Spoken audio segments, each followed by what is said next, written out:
फिर लक्ष्मण जी को बाद में खाना पड़ा। कब? जब लक्ष्मण जी मूर्छा खाकर गिर गए, संजीवनी लेने हनुमान जी गए। लोग कह रहे थे वो संजीवनी लेने गए हैं, पर राम जी मुस्कुरा रहे थे कि संजीवनी नहीं है, जो सबरी ने बेर दिया था वो तूने खाया नहीं था, फेंक दिया था, वो पर्वत पर जाकर गिर गया था।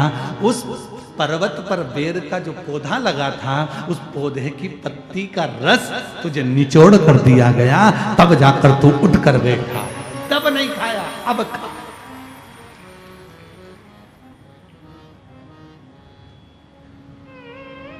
तो तब ग्रहण नहीं कर पाया, अब ग्रहण कर। तो लक्ष्मण जी कह रहे हैं प्रभु ये बेर ही क्यों दिया? केला दे देती, फल दे देती, आम दे देती, पपीता दे देती, सेब दे देती, अंगूर दे देती, कुछ भी दे देती, पर ये क्यों दिया बेर? तब राम जी ने कहा ये शंकर की बूटी है और ये बूटी कोई साधारण नहीं होती। आज भी हमारे शास्त्र कहते हैं महाराज, अगर शिवरात्रि के दिन शंकर भगवान पर बेर समर्पित कर कर यदि उस बेर को खाया जाता है तो दमे जैसी बीमारी भी ठीक हो जाती है, श्वास से जुड़ी हुई तकलीफें भी ठीक हो जाती है।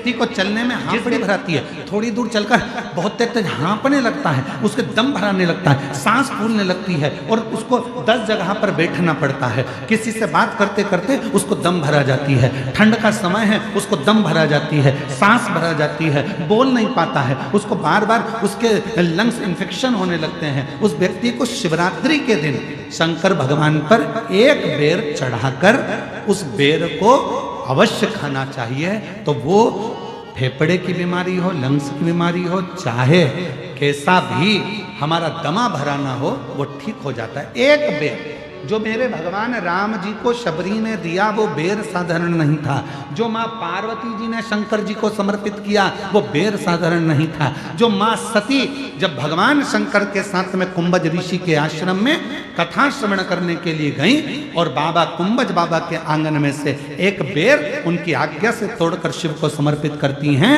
और शंकर भगवान को श्री राम जी का दर्शन हो जाता है, वो बेर साधारण नहीं था, वो बेर सहजता का विषय नहीं है।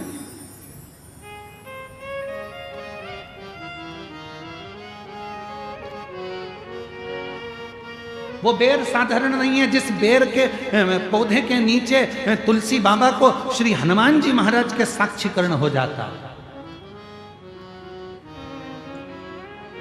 जिस बेर की झाड़ी में भगवान राम के हनुमान जी का दर्शन हो जाता, वो बेर साधारण नहीं। और शबरी के झूठे बेर भी खाते रहा करो, दर्शन के बावरे दर्शन दिया करो। तो कभी कभी तो हमको लगता है कि शंकर भगवान, कभी कभी हमको लगता है भगवान श्री राम जी और मेरे भोलेनाथ जी, ये दोनों आदिवासी और वनवासियों से इतना प्यार करते हैं कि इनके बिना एक मिनट नहीं रह पाते, इसलिए इनका बेर उनको अति प्रिय लगता है, इसलिए उनको बेर की प्रियता है।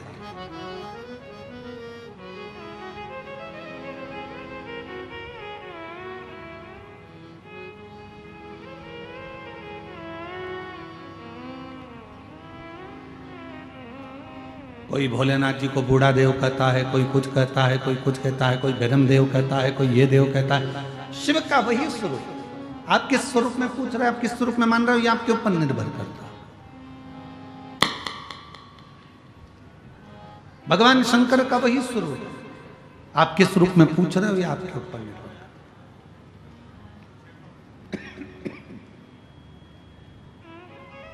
है। शिव कथा कर लक्ष्मण जी ने पूछा भगवान श्री राम जी से, शबरी अम्बा को बहुत सारे फल मिल जाते पर शबरी अम्बा ने बेर ही क्यों ला कर दिया?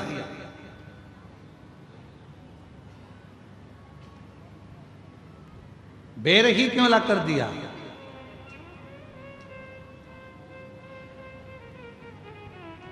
भगवान राम जी मुस्कुराकर बोले, शबरी अम्बा बहुत समझदार है, उसको मालूम है शबरी बोलना नहीं जानती है, स्तुति करना नहीं जानती है, आराधना साधना करना नहीं जानती है, बहुत मंत्र नहीं जानती है, इसलिए उसने बेर लाकर दे दिए।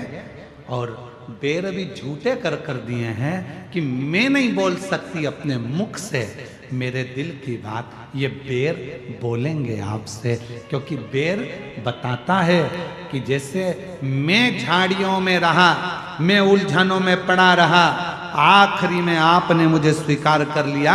सबरी कह नहीं सकती ये बात, पर वो बेर देकर सबरी कहना चाहती है कि मैं संसार की उलझनों में पड़ी रही, अब आप मुझे अपने चरणों में स्वीकार कर लीजिए, अब आप मुझे अपने चरणों में ले। ये बेर के माध्यम से, ये कपूर के माध्यम से शबरी कह नहीं पा रही है। कई कई माताओं की आदत होती है बोल नहीं सकते। अभी हम कल बारसूर गए थे यहाँ पास के गांव में, तो वहाँ आदिवासी वनवासी क्षेत्र की मेरी जीजियों से बातचीत हो रही थी। तो इतने में एक जगह पर हम लोग रुके, वहाँ कोई वनवासी बहन सामने खड़ी हुई थी। तो उसके सामने किसी कैमरे वाले ने जैसे ही अपना माइक लगाया, जीजी आप बोलो, आपको कैसा लग रहा है, वो तुरंत अपना मुंह फेरी और चली गई, कुछ बोली नहीं वो। मतलब आज भी ये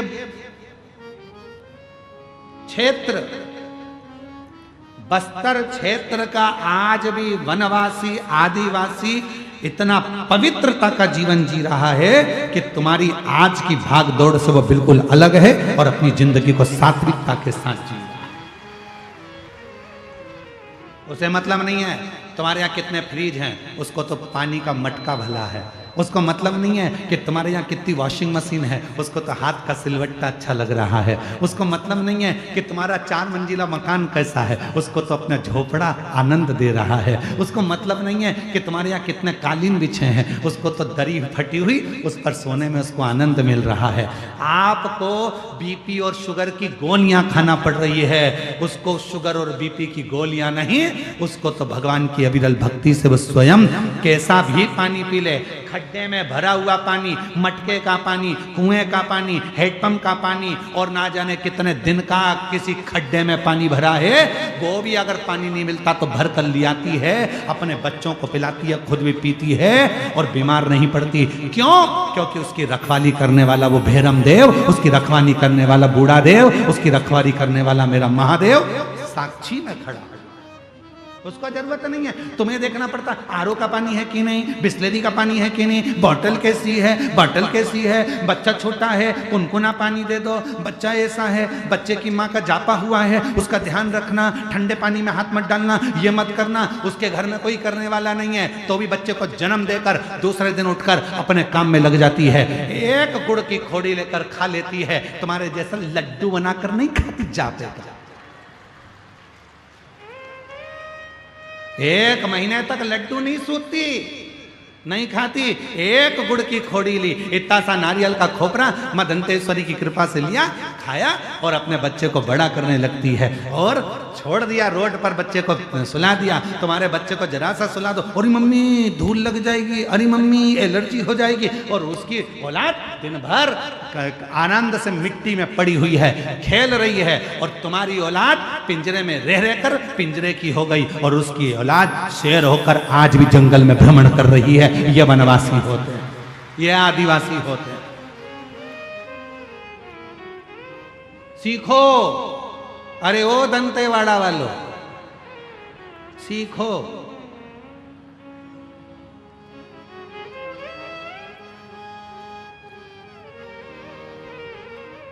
किसके सहारे जीना है? जंगल में पड़े हैं, तुम्हारे घर में जरा सा काकरोच आ जाए तो तुम ऊपर नीचे, एक छुपकली दिख जाए तो यहाँ वहां हो जाओ। उसके घर में रोज के सांप बिच्छू घुस जाते हैं तो भी वो टेंशन में नहीं, वो मेंशन में जीती है, अपनी जिंदगी को अलमस्त होकर जीती है।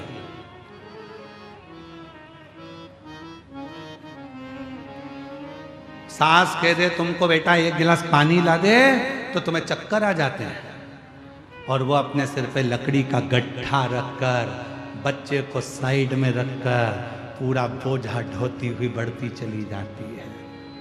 पूरा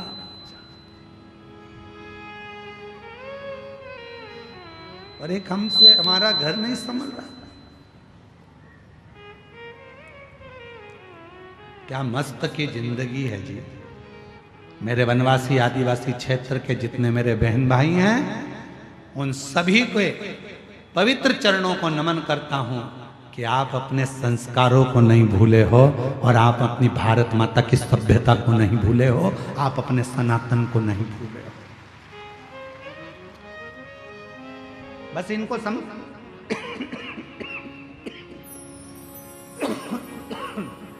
इनको समझाने वाला चाहिए, केवल समझाने वाला।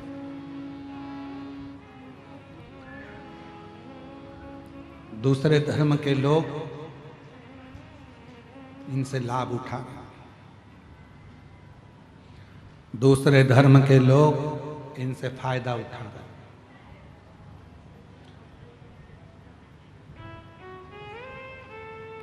क्यों उठा रहे हैं? उसमें गलती किसी दूसरे की नहीं है, गलती अपनी है। हमने आपने इनको दूर कर दिया था, बहुत दूर।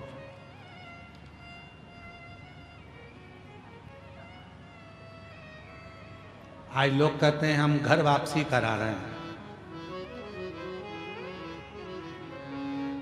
आज लोग कह रहे हैं हम घर वापसी करा रहे हैं। हम उनसे पूछना चाहते हैं ये गए क्यों थे? पहले उस बात को सामने लाओ, अपने आप को सुधारो, घर वापसी कराओ, मना नहीं है, पर आगे से याद रखना, इनको अपना बना कर रखना कि फिर वापस इनको घर वापसी की जरूरत ना पड़ जाए। इनको उतना प्रेम, उतनी वात्सल्यता, उतनी करुणता दीजिए, उतनी करुणता।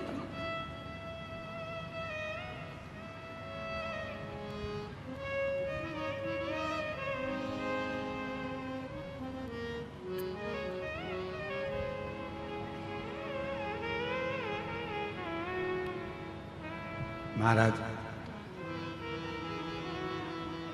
संभालना आपको और हमको है। मेरे राम जी कह रहे हैं कि शबरी कह नहीं सकती। होता है आदिवासी वनवासी क्षेत्र में, मेरी जीजियाँ, मेरे जीजा, मेरी बेटियाँ, बेटे, मेरी माताएं बोल नहीं पाती, अपनी पूरी बात नहीं कर पाती,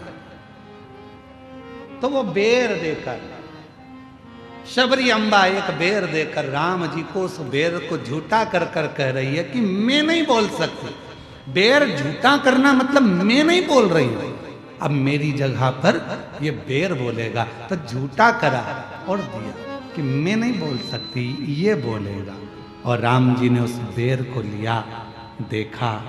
लोग कह रहे थे कि बेर को मेरे राम देख रहे थे, नहीं, बेर की बात राम सुन रहे थे। ये वो शबरी है जो अपने पिता के घर से आपके लिए दौड़ कर आई है, वन में जीवन निकाल रही है। ये वो शबरी, और अब इसको स्वीकार कर। शबरी अम्बा खुद भगवान से कुछ कह नहीं सक रही, बोल नहीं पा रही। एक बेर को झूठा कर कर भगवान को दे देना, अर्थात मैं नहीं बोल पा रही हूं, पर मेरी ओर से ये बेर बोले, मेरी ओर से।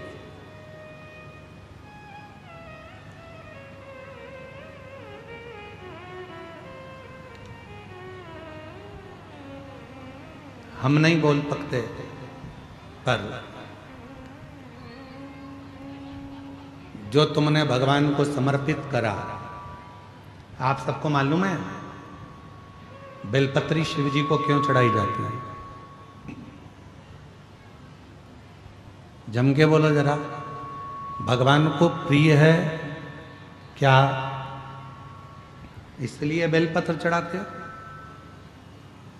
भगवान की अति प्रिय है क्या इसलिए शिव जी को बेलपत्र चढ़ाते हो? ये बात आज तक किसी कथा में नहीं निकली, पर आज बस्तर की इस मां दंतेश्वरी की कृपा से, मां दंतेश्वरी की आज्ञा से अगर ये कथा निकली है तो उसको स्मरण करें। शिव को बेलपत्र क्यों चढ़ाई जाती है?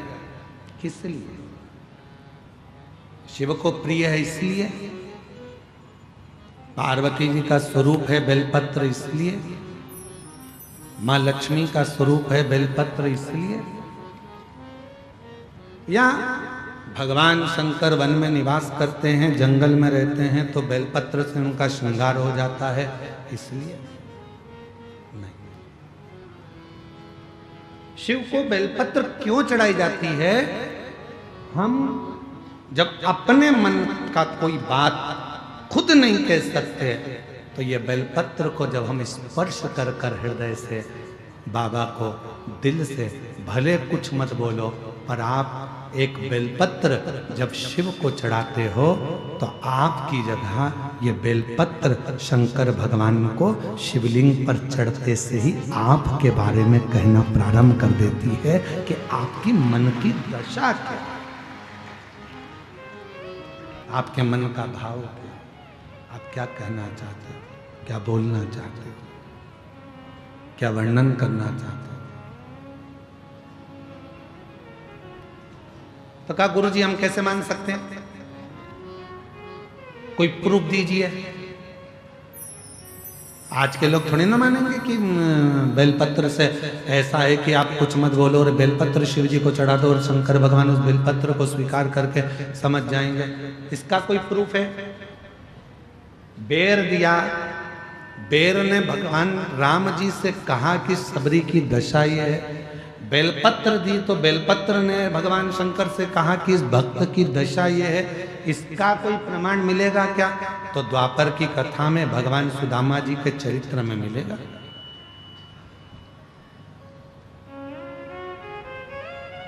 कितने लोग हैं जिन्होंने श्रीमद् भागवत सुनी है? जरा हाथ उठाओ तो जरा।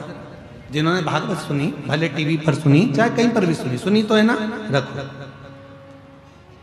सुदामा जी ने भगवान कृष्ण से कहा था क्या कि मेरे घर में कुछ भी नहीं है प्रभु, खाने के भी लाले पड़े हैं, मेरे बच्चे भूखे हैं प्रभु, मेरे घर की दशा ठीक नहीं है प्रभु।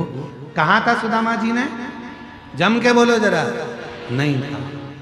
फिर भगवान को कैसे मालूम पड़ा कि इसकी दशा ऐसी है? कब? जब सुदामा जी की पत्नी सुशीला पड़ोसी के घर से चावल मांग कर लाई, तंदूल लेकर आई। वो तंदूल को अपने साड़ी के पल्लू में फाड़ कर उसमें रख कर जब पति को बांध कर दे दिया गया और वो लेकर गया पति, और पति ने जब तंदूल को निकाला उस तंदूल के दाने को देख रहे थे और तंदूल फांकने के बाद जो साड़ी का पल्लू था उस पल्लू को देखा तो भगवान ने दशा जान ली कि सुदामा के घर की दशा क्या है। उस तरह से समझ में आता है। एक बेलपत्र जब हम शिव को देते हैं, बाबा हमारे घर की दशा जान जाता है, हमारे मन का भाव पहचान जाता है और बाबा हमारी झोली भर देना चालू कर देता है। दशा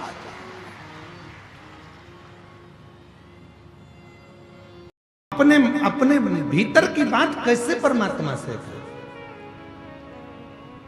हम कैसे भगवान को अपने मन का भाव कर दें? हमें ना स्तुति आती है, ना मंत्र आता है, ना साधना आती है, ना तंत्र आता है।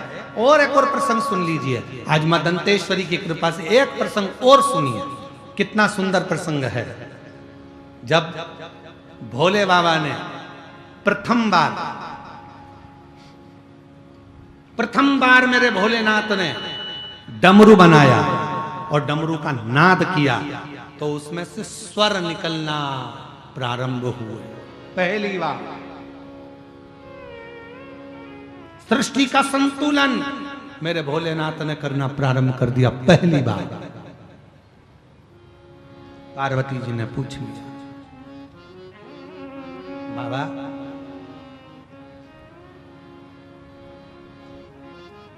आपने ये डमरू बनाया पृथ्वी का संतुलन करने के लिए, और इसको आपने पृथ्वी का संतुलन करने के लिए रखा, इसमें से स्वर निकल रहे हैं, स्वर प्रशित हो रहे हैं। बाबा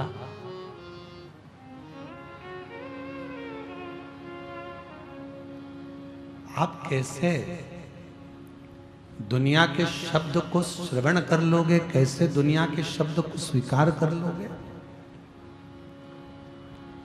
किसके मन में क्या चल रहा है आप कैसे स्वीकार कर सकते हो? शिव जी ले गए पार्वती को सुंदर वादियों में, भ्रमण कराते कराते आज मेरा बाबा केदार खंड में पहुंच गए।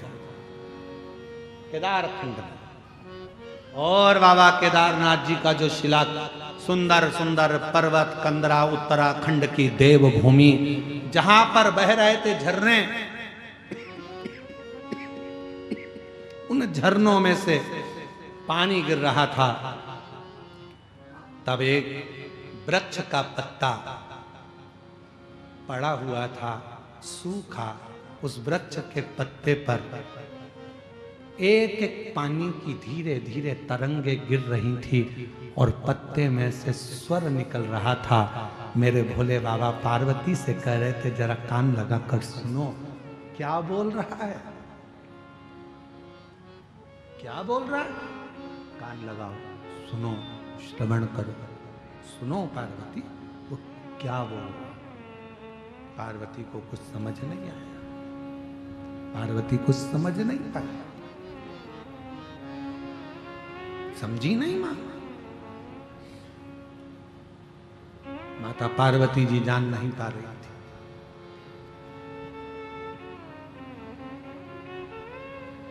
एक एक स्वर पानी की बूंद बता रही थी। तब भगवान देवाधिदेव महादेव ने माता पार्वती से कह दिया, सुनो जगत जननी जगदम्बा अंबा पार्वती,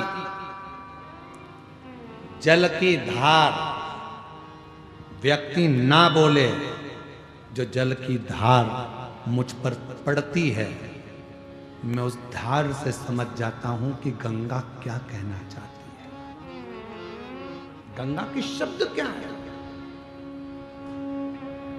गंगा क्या बोलना चाहती है, यमुना क्या कहना चाहती है, सरयू, कावेरी, मंदाकिनी, गोदावरी, इंद्रावती, ये क्या कहना चाहती है, मैं समझ।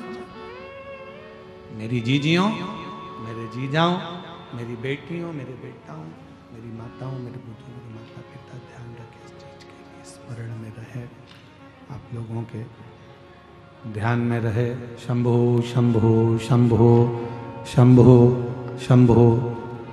थोड़ा ध्यान रखें इस बात का कि मेरे भोले बाबा को जब आप एक लोटा जल समर्पित करते हो और धीरे धीरे जब वो जल की धार मेरे देव अधिदेव महादेव पर चढ़ना प्रारंभ होती है, तुम कुछ कहो ना कहो, पर तुम्हारे घर से आया हुआ पानी जब शिव जी पे चढ़ता है तो वो जल की धार शंकर जी से तुम्हारे मन की और तुम्हारे घर की पूरी बात कह देती है और शिव करुणा करना प्रारंभ कर देते हैं। दिन से शिव दया धार चढ़ रही है, शिव जी के ऊपर जल की धार लग रही है, शंकर के ऊपर धार चढ़ रही है। आप जब रोज एक लोटा जल लेकर शिव के दरवाजे पर जाते हो, शंकर के पास पहुंचते हो, शंकर भगवान के नजदीक में जाते हो, एक लोटा जल जब चढ़ाते हो तो वो धार आपके मन की, आपके घर की सारी बात शिव को कह देते, शंकर को।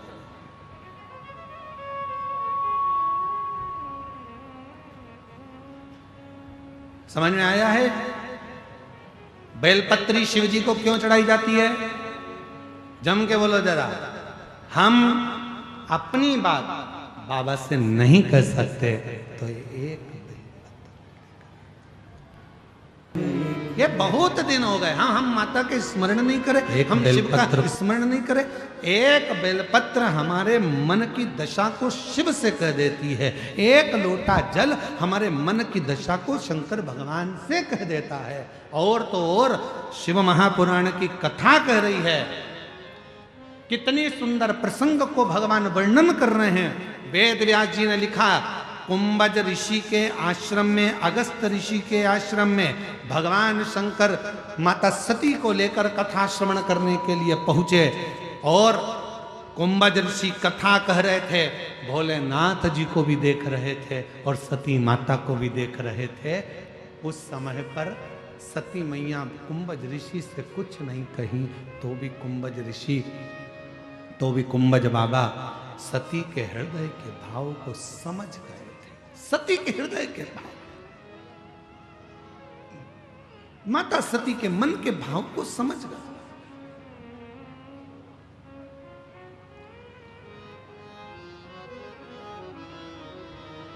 कुछ मत कहो तो भी बाबा समझ जाता है। आप लोगों को एक बात कही थी, किस किस को याद है जरा उत्तर देना। शिव जी को एक लोटा जल नहीं चढ़ा सकते, मत चढ़ाओ। बेलपत्र भी नहीं चढ़ा सकते, मत चढ़ाओ। शंकर के मंदिर में जाकर 3 बार ताली बजा दो, वो भी नहीं कर सकते, दर्शन कर लो। वो भी नहीं कर सकते, हर हर महादेव बोल लो। वो भी नहीं कर सकते तो एक काम करो कि मंदिर के सामने से निकल कर चले जाओ। वो भी नहीं कर सकते तो शंकर जी के मंदिर का शिखर का दर्शन कर लो। बस इतना तो कर सकते हो। उतने में भी मेरा देव अधिदेव महादेव कृपा करना प्रारंभ कर देता है, वो छोड़ता नहीं। उतने में भी कृपा कर देता है।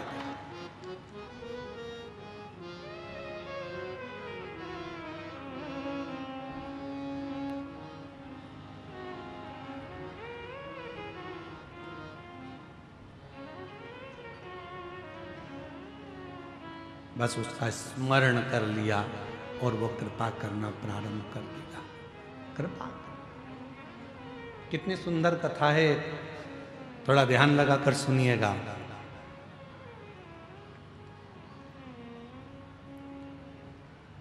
मां जगत जननी पार्वती जी को लेकर भगवान शिव पहुंचे एक सरोवर के पास।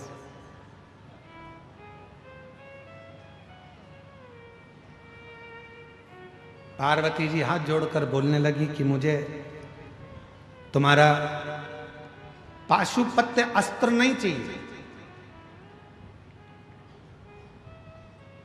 मुझे तुम्हारा पाशुपत्य अस्त्र नहीं चाहिए।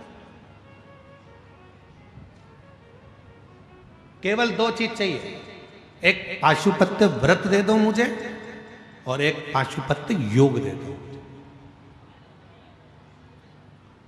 एक मुझे योग दे दीजिए और एक मुझे व्रत दे दीजिए।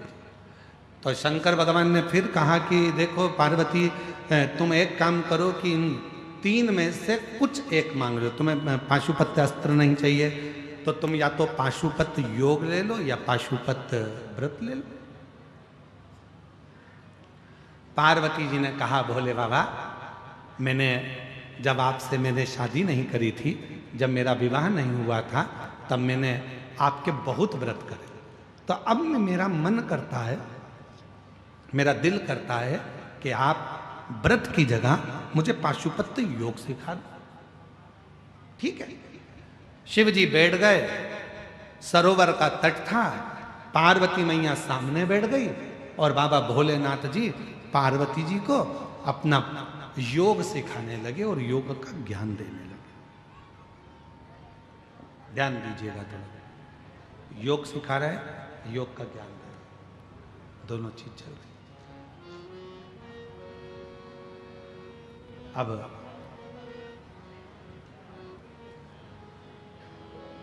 थोड़ी देर तक तो पार्वती जी का मन लगा और योग करते करते करते करते पार्वती का ध्यान हटकर सीधे काशी पहुंच गए। जैसे कई माताएं ऐसी बैठी हैं जिनका मन कथा सुनते सुनते घर पहुंच जाता है। फ्रिज में दूध रख के आई थी,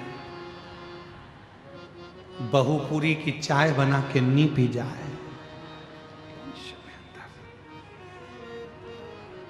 बच्चे आते होंगे स्कूल से, बहू ना जाने उनके कपड़े वगैरह देगी कि नहीं देगी, मैंने वहां रख कर आ गई थी। कईयों को टेंशन लगा रहता है, मैं यहाँ आ गई, मेरी पड़ोसन मेरी बुराई मेरी बहू से तो नहीं कर रही होगी। टेंशन, चिंता। बेटी कहाँ है? कथा में। दिल कहाँ है? घर। कहीं पे निगाहें, कहीं पे निशाना। इसलिए दंतेवाड़ा आओ तो संभल के जाना, समझ गए, ये बड़ा सावधानी का है। या बहुत ध्यान रखना पड़ता है दंतेवाड़ा में आने के बाद में, बहुत सावधानी की जरूरत है।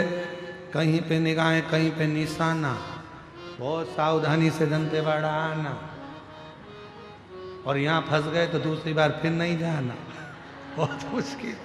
एक बार आ गए और तुम्हारा दिल अगर बस्तर में लग गया तो फिर कहीं नहीं जा सकते, आप यहीं क्यों, फिर आप यहीं, दिल लग गया।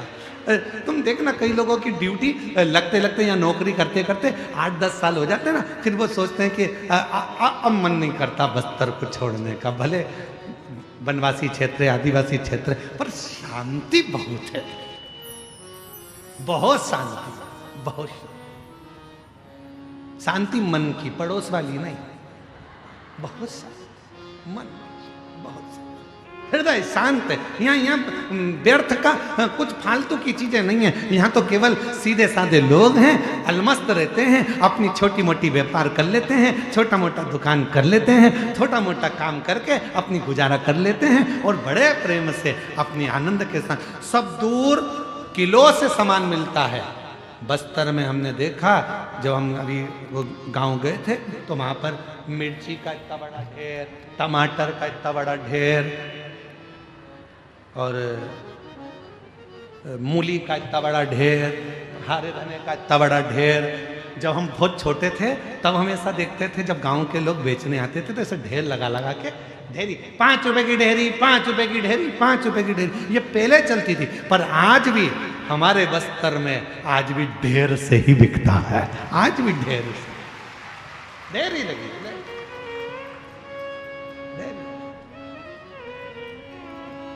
और हमने क्या देखा जब हम गांव गए, अभी तो हम एक ही गांव घूमने गए हैं भैया, अभी 2-4 गांव घूम आएंगे तो फिर हम नहीं जाएंगे, अभी तो हम एक ही गांव घूमने गए। फिर हमने देखा थोड़ी देर, तो हमने क्या देखा कि एक गांव का व्यक्ति ये सब फेटा बंधा हुआ था, इतनी इतनी धोती उसकी चढ़ी हुई थी टाबिल जैसी, और यहाँ कुछ बंधा हुआ था, और वो ऐसा अपने कहीं क्या बांध के ऐसा लेके आया था। हम खड़े खड़े देख रहे थे, ढेरी वाले के पास आया, उसने ढेरी वाले की वहाँ पर ढेरी में ऐसा डाल दिया, और उसको पैसे भी देने की ज़रूरत नहीं पड़ी, उसने मूली उठा के रख दी, टमाटर रख दिया, हरी मिर्ची रख दी, और वो लेकर चले गया।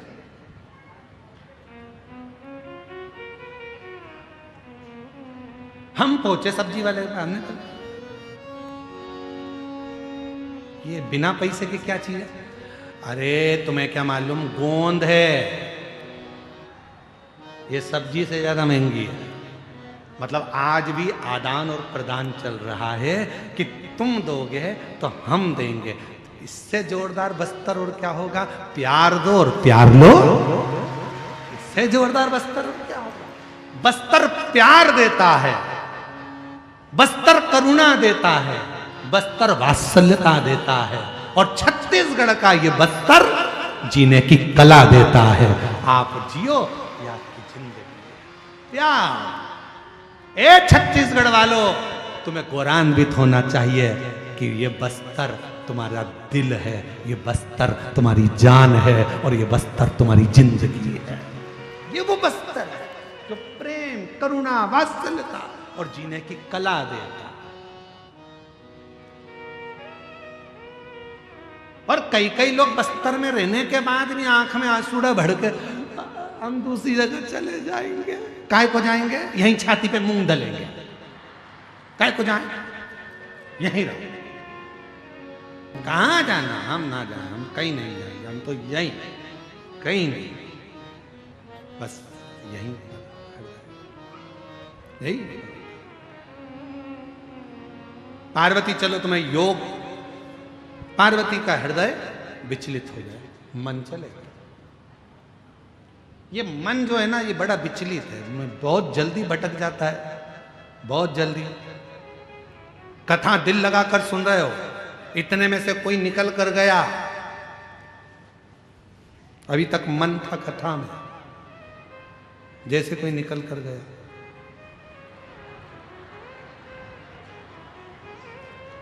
और खुद तो विचलित हुई, पड़ोसन को भी, उसको भी कोई मार के करेगा, क्या हुआ, कौन गया?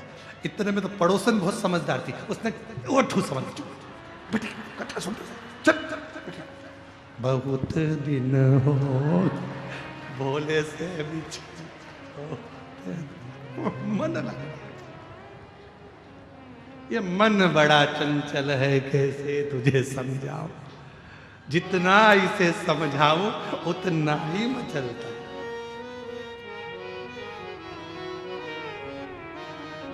हम भी हमारे दो को बहुत समझा रहे हैं, बहुत दिन हो बहुत भोले से बिछ। समझना कठिन। छत्तीसगढ़िया सबले बढ़िया, जय जोहार। अब मन पार्वती जी का लग नहीं रहा। ये मन बड़ा विचलित है, लगता बड़ा मुश्किल से, बहुत मुश्किल से मन लगता। इसको लगाने का प्रयास करो तो भी नहीं लगता।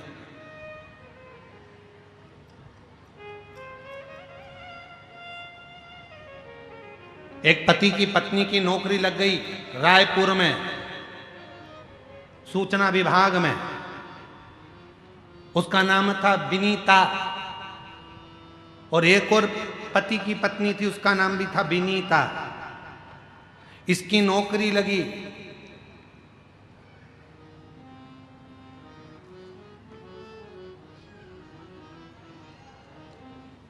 और ये अपने पति से कहकर चली, मैं पहुंचते से फोन कर दूंगी, तुम चिंता मत करो, तुम्हें जल्दी बुला लूंगी रायपुर, हो। पति से कहा। और इस पति की पत्नी विनीता निपट गई। वो उसका अंतिम संस्कार करके आ रहा था। पत्नी रायपुर वाली ने अपने पति को फोन लगाया था। वो फोन गलत जगह चले गया। जो अपनी विनीता का अंतिम संस्कार करके आ रहा था उसको लग गया। वो भी विनीता, वो भी विनीता। इतने में वो रायपुर वाली विनीता ने अपने पति से कहा, इस पति को तो नहीं लगा पर उस पति को लग गया जो विनीता का अंतिम संस्कार करके आ रहा था। उससे बोलती है, मैं आराम से पहुंच गई हूं, 8 दिन में तुम्हें भी बुला लूंगी। पति को अटैक आ गया।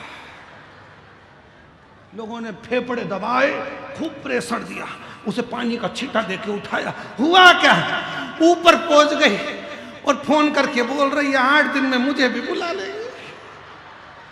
इतने में सारे गांव के लोगों ने समझाया, पागल मत हो जा, ऊपर कोई फोन लेके गई है और कोई विनीता का आ गया फोन तेरे मोबाइल। टेंशन में पड़ गया। ये मन बढ़ा चला चाहिए, ये बड़ा विचलित होता है। इसको समझा।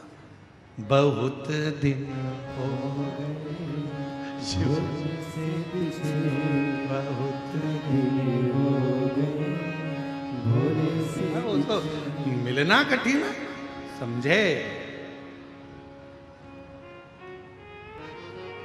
हे पार्वती, शिवजी योग सिखा रहे। मेरे बाबा महायोगी हैं। दुनिया में शिव जैसा कोई योगी नहीं हुआ।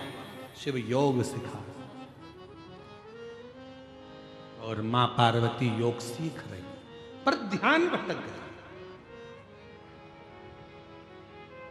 ध्यान, और जो ध्यान भटका, पार्वती जी का स्मरण काशी में पहुंच गया।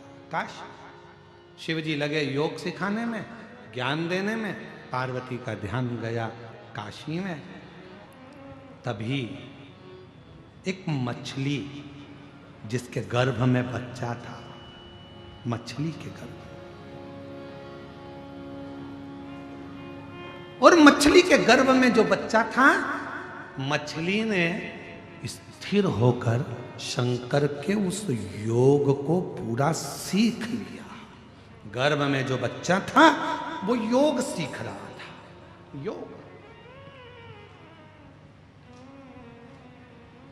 योग का ज्ञान हो गया। मछली स्थिर रहकर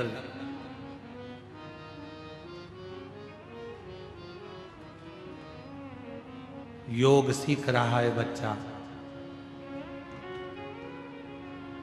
थोड़ी देर हुई, योग पूरा हुआ। शिवजी ने पार्वती जी से कहा, हर हर पार्वती जी का ध्यान टूटा। काशी से मन हटकर वापिस शिव जी के पास आया। पार्वती, योग सीखा? हाँ, सीख लिया। हाँ, 7 प्रश्न है पार्वती, उत्तर देना प्रारंभ करो। मेरे को समझ में आना चाहिए कि तुमने कितना सीखा। पार्वती जी घबरा गई, मन तो हमारा काशी चले गया, ध्यान था नहीं, मन नहीं था हमारा, काशी चले गया। शिव जी ने पहला प्रश्न किया, पार्वती जी उत्तर नहीं दे पाई तो मछली के पेट में जो बच्चा था उसने उस प्रश्न का उत्तर दिया। दूसरा प्रश्न किया शिव जी ने, मछली के अंदर जो पेट में बच्चा था उसने उत्तर दिया। तीसरा प्रश्न किया, मछली के पेट में से आवाज आई, तीसरे प्रश्न का उत्तर दिया। जब 7 प्रश्नों में 7वें नंबर का प्रश्न था, शंकर भगवान ने कहा, पार्वती बोलो।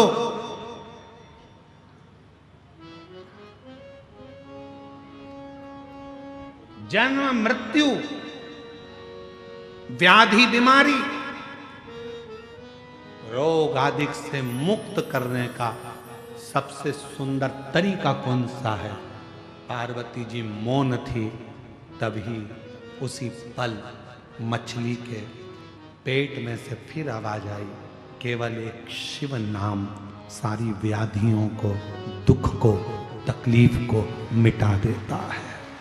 मछली के पेट में से आवाज आई, शिव जी का ध्यान गया। भगवान देवादिदेव महादेव ने आवाज लगाकर कहा, इस मछली के पेट में कौन है? निकल कर बाहर आए।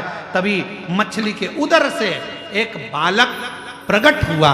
शंकर जी ने देखा, इतना सुंदर बालक है, इसने मेरी योग साधना सीखी है। जा, आज मैं तुझे ज्ञान उपदेश देता हूं, और ज्ञान उपदेश देने पर तुम मछली से पैदा हुआ, इसलिए तेरा नाम गुरु मच्छिंद्र नाथ होगा। बोल गुरु मच्छिंद्र नाथ भगवान की, तेरा नाम गुरु मच्छिंद्र नाथ होगा। जगत भर में योग का प्रचार और ज्ञान का प्रचार तुम करोगे। शिव की अविरल भक्ति मच्छिंद्र नाथ जी के, गुरु मच्छिंद्र नाथ जी के हृदय में ऐसी बैठ गई कि गुरु मच्छिंद्र नाथ उस शिव साधना से, शिव भक्ति से तल्लीन हो, शिव साधना से शिव भक्ति में तल्लीन हो गए। देश शिव दे, शिव दे रहे हैं उपदेश।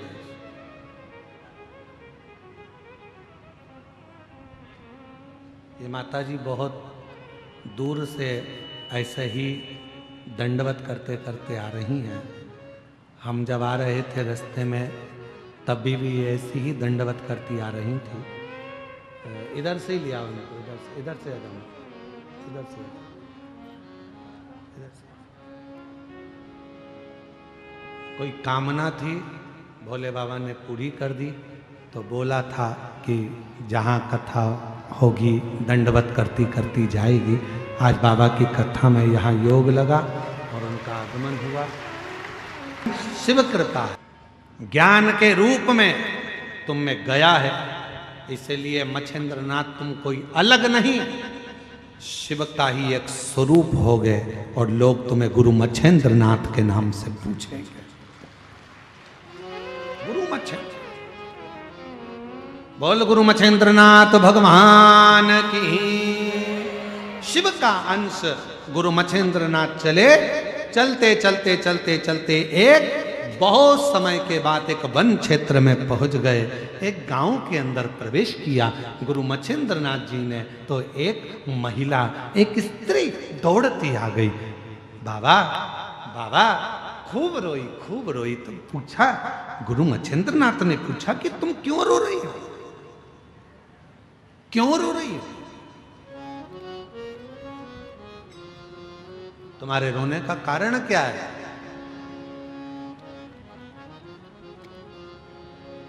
क्यों रो रही हो तुम? गुरु मच्छिंद्र नाथ ने पूछा। स्त्री ने कहा, मेरे घर में संतान नहीं है, नारी बोरी मेरे घर औलाद नहीं। गुरु मच्छिंद्र नाथ ने कहा कि अभी तो मैं कुछ देर पहले ही बाबा भोलेनाथ को भस्म चढ़ा के आया हूं। भभूति मेरे पास रखी है भस्म, ले ये भभूति लेकर जा, ये भस्म लेकर जा, पति और पत्नी दोनों ग्रहण कर लेना, गर्भ ठहर जाएगा, संतान हो जाएगी। अब पत्नी भभूति लेकर गई तो पति को दिया, तो पति ने कहा ऐसे ना जाने कितने बाबा आते हैं और कितनी कितनी ज्ञान की बातें कहते हैं, क्या ऐसा हो सकता है? कई लोगों के मन में ये बहुत सारा भाव होता है, कथा पंडाल में बैठ के सुनेंगे तो क्या मुराद पूरी हो सकती है, शिव जी को एक लोटा जल चढ़ाएंगे तो क्या हमारी समस्या का हल हो सकता है, एक बेलपत्र शंकर को चढ़ाएंगे तो हमारा दुख मिट सकता है, क्या हम भगवान शंकर के मंदिर में झाड़ू पोछा करेंगे तो क्या हमारी तकलीफ मिट सकती है, क्या हम शिव पुराण कथा सुनने के वहां की मिट्टी को अगर शरीर पर लगाएंगे तो क्या हमारा दुख मिट सकता है, तकलीफ मिट सकती है? भाई अगर विश्वास है तो भोलेनाथ भी है, और विश्वास नहीं, मानो तो मैं गंगा मां हूं और ना मानो तो बहता पानी, आपके ऊपर निर्भर करता।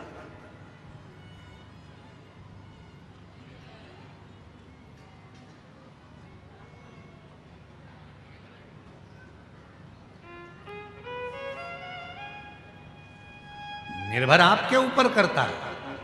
मानो तो मैं मां दंतेश्वरी सती के दंत से प्रकट हुई और दुनिया का कल्याण करने के लिए दुनिया की सारी शक्तिपीठ मिलने के लिए इस दंतेवाड़ा में आती है, मां दंतेश्वरी के पास, दंतेश्वरी के पास। मानो तो मैं दंतेश्वरी, ना मानो तो मां के रूप में विराजमान, आओ तो ठीक, ना आओ तो ठीक। भगवान देवाधिदेव महादेव का चरित्र कर, शिव महापुराण की कथा कर, भभूत दे दी, ले ये पति को दिया। स्वामी एक संत मिले थे, उन्होंने ये भस्म दिए है, भभूति दी है, कह रहे थे पति पत्नी दोनों खा लेना, बच्चा हो जाए।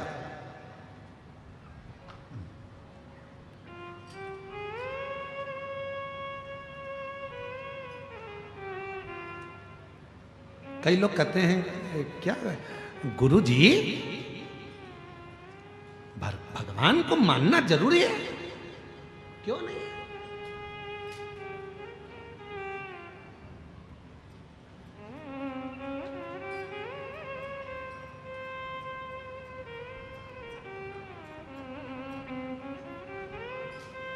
ईश्वर क्या है, भगवान क्या है, जिस दिन तुम्हें समझ में आ गया तुम्हारी जिंदगी सार्थक हो जाएगी। कर्म करो, मेहनत करो, परिश्रम करो और छोड़ते चलो उस देवाधिदेव महादेव पर, लक्ष्य तक वो पहुंचाए।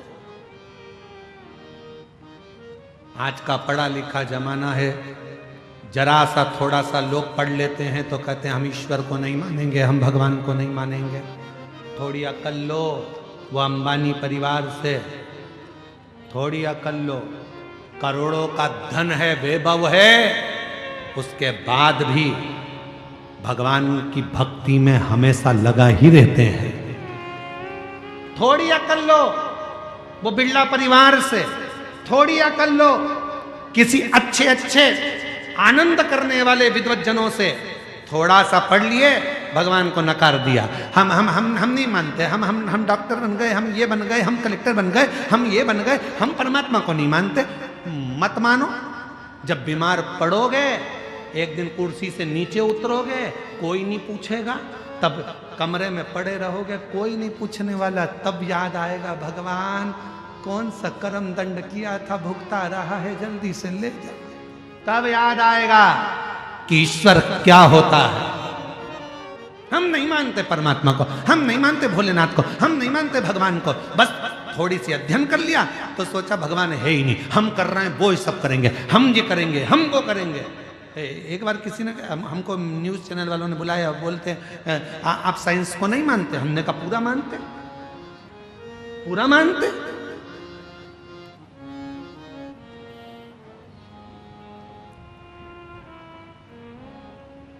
पर आप तो कहते हो कि एक लोटा जल सारी समस्या का हल। हमने कहा बिल्कुल हम ये कहते हैं, क्योंकि एक समय ऐसा आता है डॉक्टर इलाज करने जाता है, ऑपरेशन करने जाता है, और जब ऑपरेशन बिगड़ता है तब डॉक्टर भी आखिरी में कह देता है अब उसके हाथ में है।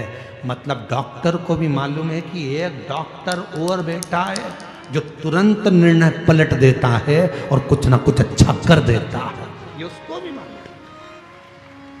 फिर कहा आप साइंस को नहीं मानते? हम मानते। हम कहा नहीं मानते, पर हम साइंस को पूरा कब मानेंगे? जब दुनिया में से लोग कहते हैं आज साइंस ने बच्चे पैदा करना चालू करे, आज साइंस ने ये करा, आज साइंस ने वो करा। तो हम जब मानेंगे जब दुनिया में से कोई मरना बंद कर देगा, तब जाने कि साइंस ने कोई बहुत बड़ा काम किया। अब पृथ्वी पे से कोई मर ही नहीं रिया, सब यही है, सब यही। हम मानेंगे, हम नहीं, हमेशा नहीं कहते कि नहीं मान, हम आज भी मानते हैं बहुत कुछ करा। आज साइंस ने बहुत उत्थान करा, बहुत कुछ हमारे मेडिकलों में, हमारी चिकित्सा में बहुत साथ दिया, सब कुछ मानेंगे। पर तुम अगर ईश्वर को नकार दोगे तो हम ये नहीं मानेंगे। ईश्वर को नकारा कि हम नहीं मानेंगे। ईश्वर ईश्वर है, एक दिन उस परमात्मा की शरणागति ग्रहण करना ही पड़ती है। इसलिए निवेदन है खूब पढ़ो, खूब उन्नति करो, खूब बढ़ो। मेरे बेटा बेटी खूब चार चांद लगाएं, पर अपने उस सनातन धर्म को ना भूलें, उस ईश्वर की शरणागति ना भूलें, भगवान देव अधिदेव महादेव की भक्ति में अपने सनातन को मत भूलो। दूसरे कहेंगे हमारे साथ चलो, कोई ईश्वर नहीं है, कोई भगवान नहीं है, देवताओं को मत पूछो, क्यों पानी चढ़ा रहे हो, क्यों भगवान को मना रहे हो। दुनिया के लोग कहेंगे क्यों? क्योंकि वो चाहते हैं कि आप सनातन धर्म छोड़कर हमारे धर्म में आ जाओ। ईश्वर को पूछना बंद कर दो, भगवान को पूछना बंद कर दो, कथा सत्संग भागवत रामायण गीता बंद कर दो, ये वो चाहते हैं। पर याद रखना अंतिम गति इसी में है, इसी में। झूठी पत्तल खाने दूसरे धर्म में मत जाना, भले अपने धर्म की सूखी रोटी खा लेना, पर दूसरे धर्म में प्रवेश मत करो। सूखी रोटी खा लो, नहीं जाए रहो। दिया भभूति मच्छेंद्रनाथ जी ने थोड़ी सी भस्म दे दी, ले पति और पत्नी दोनों खा लेना। पति गुस्से में आ गया, भस्म खाने से, भभूति खाने से क्या बच्चा हो जाएगा, संतान हो जाएगा? भभूति ली पत्नी के हाथ से और खुद ने भी नहीं खाई, पत्नी को भी नहीं खाने दी, और गाय के गोबर में, गाय के ग्वाड़े में, जहां गाय बनती थी उस गौशाला में, उस भभूति को, उस भस्म को फेंक डाल, चले गए। समय बीत गया,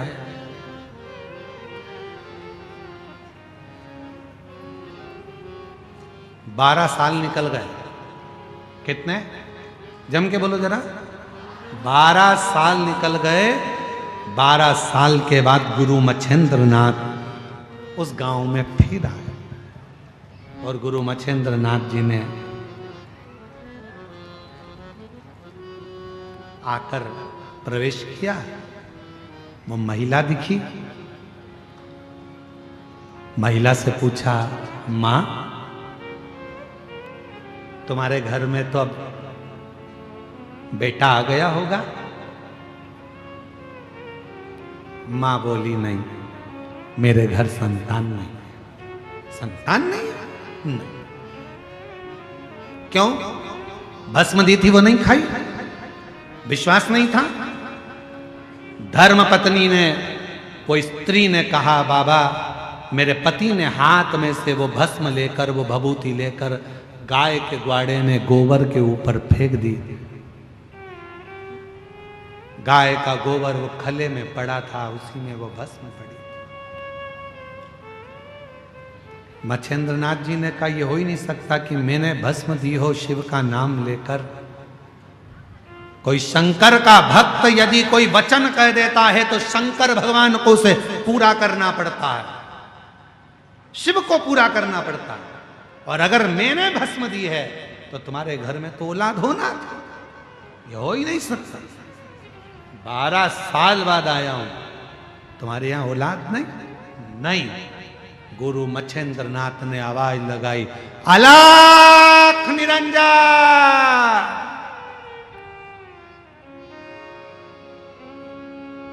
गुरु मच्छेंद्र नाथ फिर बोले, अलख निरंजन। फिर आवाज लगाई, अलख निरंजन। इतनी देर में गाय के गोबर में से एक बच्चा निकल कर आया, आदेश आदेश आदेश। दौड़कर आया, 12 साल का लड़का था, खड़ा हो गया, मच्छेंद्र नाथ जी के चरणों में प्रणाम किया। पूछ रहा है, मैं कौन? शिव योगी गुरु मच्छेंद्र नाथ कहते हैं, तू मेरे शंकर की भस्म से, गाय के गोबर से प्रकट हुआ, आज से तेरा नाम गुरु गोरक्षनाथ होगा। गुरु गोरखनाथ, आज से तेरा नाम गुरु गोरखनाथ, गुरु गोरक्षनाथ होगा। शिव भक्ति कर, शिव की आराधना कर।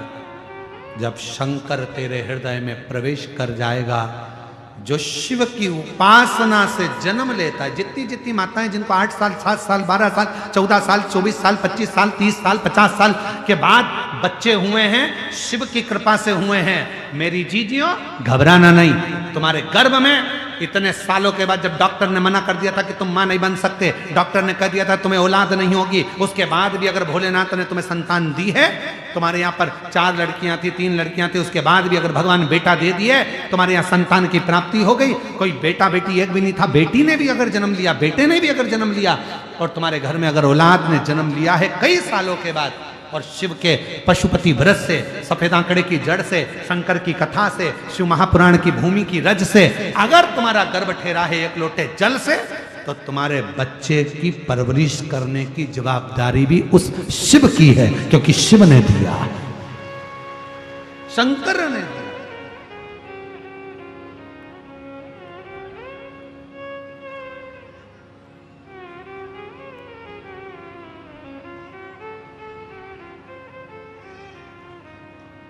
वो शिव की कृपा से मिला, शंकर के। गुरु गोरक्षनाथ प्रकट हो गए। गुरु मत कहा मच्छेंद्र नाथ जी ने, शिव की आराधना करो। गुरु गोरखनाथ जी ने पूछा कि शिव क्या करते हैं? गुरु मच्छेंद्र नाथ जी ने कहा, जब आप पूर्ण तरह से शंकर ही शंकर की भक्ति में डूबे रहते हो, तो तुम्हारे भीतर, तुम्हारे हृदय में, तुम्हारी वाणी में, तुम्हारे श्रवण में, तुम्हारी भुकुटी पर, तुम्हारे ब्रह्मांड में स्वयं शिव आकर बैठ जाते हैं, और तुम्हारी वाणी भी शिव की वाणी हो जाती है। फिर उससे कोई झुटला नहीं सकता, कोई झुटला नहीं सकता। सत्यम शिवम सुंदर, वो वाणी से